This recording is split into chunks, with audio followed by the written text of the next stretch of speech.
The Canadian men are back in action. They're in Bucharest getting set to take on Romania. And earlier today, Jesse Marsh and Stefan Eustachio actually addressed the media gentlemen.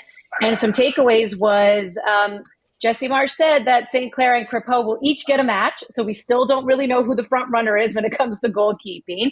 But he also said Romania is dangerous down the right side. So what exactly are you expecting from this match, Ollie?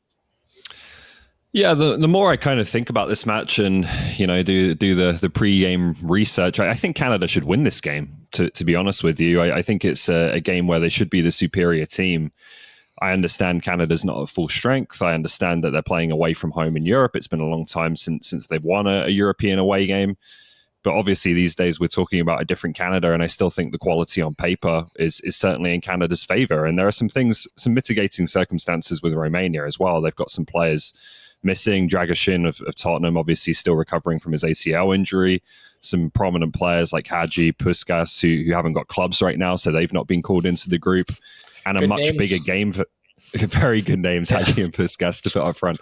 And a much bigger game for them, like already pretty much a must-win World Cup qualifier against Cyprus coming up in a few days' time as well. So you just wonder what kind of team selection you'll see. But beyond that, I think for from Canada's point of view, Romania and Wales are kind of the classic pot 3, pot 4 teams that you're going to face in your group next summer. These are the type of teams that Canada need to be expecting to beat if they're going to achieve what they want to accomplish next summer, and particularly if they're going to win their group, which carries massive importance. Obviously, keeping them potentially in Vancouver for the round of 32 and then the round of 16 if they were to reach that stage, instead of having to go and play in the US if they were to finish second or third in their group and advance that way. So these are games that, like, they're not easy games. I'm not saying it's going to be a pushover. I'm not saying the sky is going to be falling if they don't win both.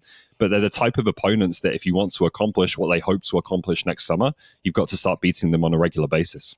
Yeah, I'm less concerned about the opponents here rather than the Canadian performances. Like, look, Wales is playing a World Cup qualifying game against Kazakhstan as we record this right now. Ollie said, like, this is almost like a warm-up game for Romania ahead of their match against Cyprus. So for Canada, they need to take care of their own business.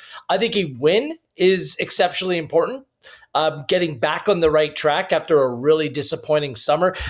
Let's spin that back. A very disappointing and chaotic 2025, really, where maybe some of the shine has come off what this team was able to accomplish during the early days under Jesse Marsh. I don't think it's completely off, mind you, but certainly the shine to a certain degree has been dulled out a little bit. So there's a couple objectives here, Andy, that I think that we can look towards. The one thing is what Jesse Marsh wants to see. And he's made a couple things very clear. He wants to see more on-field leadership and communication. So players stepping up in their independent roles, taking accountability and becoming bigger presences on the field. He believes that's essential for success come next summer. And the second thing is finishing out games better. 14 goals, 16 conceded in second halves of games compared to 14-4 and 4 against in first halves of games. I think that's a wake-up call to the coaching staff, not just the players. Simply put, the plan B, C, D, or E, or F, whatever you want to call it, we really haven't seen that shown by the Canadian team. And just simply running and gunning for 90 minutes in international football is very, very difficult. So I think the methodology and the way that they kind of make them work their way through games is going to be tested. That's why I do think that these games away from home on European soil, you feel a little bit of adversity. It's a little bit more difficult playing away against, relatively difficult opponents. So that's where Canada can really kind of test themselves and show something. But at the end of the day, I think the Canadian public, many of them will not be tuning in for whatever reason, because it's a busy time of year, but they're going to be looking for the score and they're going to be looking for the highlights. I think that those need to show well in order to keep the momentum building towards the World Cup. Yeah, when you get into the weeds of a game, and we can talk about whether or not Romania would put up their B squad versus A squad because of World Cup qualifying, people do care about results. And I would think that even the Canadian team would care about results because you want to feel good heading into a World Cup. But the sports books actually have Canada as an underdog. And do those odds make any sense to you, considering Canada ranked 28th in the world, Romania ranked 48th? They're higher in the world ranking. So why would Canada be an underdog, Ollie? Yeah, not sure. I think those are good odds. If that's the case, like they're playing away from home. Obviously, there are some decent players in the Romanian team. The right back Graciu, if I hope I'm saying that correctly, plays for Vallecano in La Liga. He's a good player.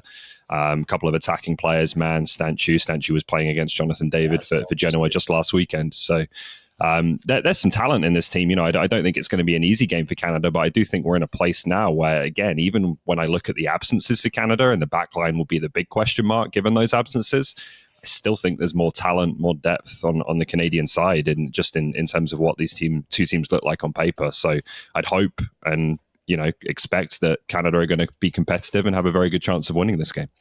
Well, it's because Canada simply hasn't played games on European soil in a long, long time, and they haven't had a whole lot of success over the course of their history as well.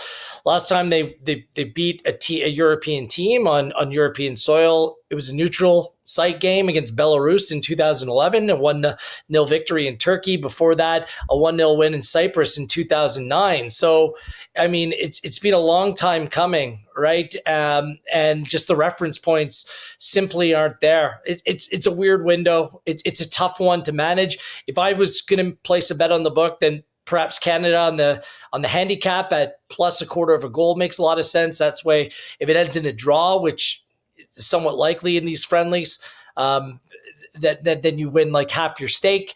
But betting friendlies, it's a fool's game because the priorities for different managers and different teams are just much different. Like for Romania, this is a little bit of a walkthrough, a little bit of a dress rehearsal, playing in front of their home fans. For Canada, I think that Marsh needs a result here just to kind of get things back on track. So yeah, maybe a lean to Canada here, but friendlies, I won't be betting my money on it unless you want to give me something, Andy, to dabble. I'm happy to do that on your behalf. I know I got empty pockets over here, my friend. Empty pockets. Let's just do it with pride. Let's just bet with pride here and see what comes out the best. But either way, this is going to be a good one for Canadian fans, just to see the Canadian men back in action and to see some new faces. We've been talking about this. We know the back line is decimated. We know Kyle Larin has left as well. His wife about to give birth to a baby. So there's just going to be some different faces. And just because of those injuries and missing players, Jesse Marsh will have to also start. Exactly. Opportunities. So it's going to be great to see who can shine first up against Romania.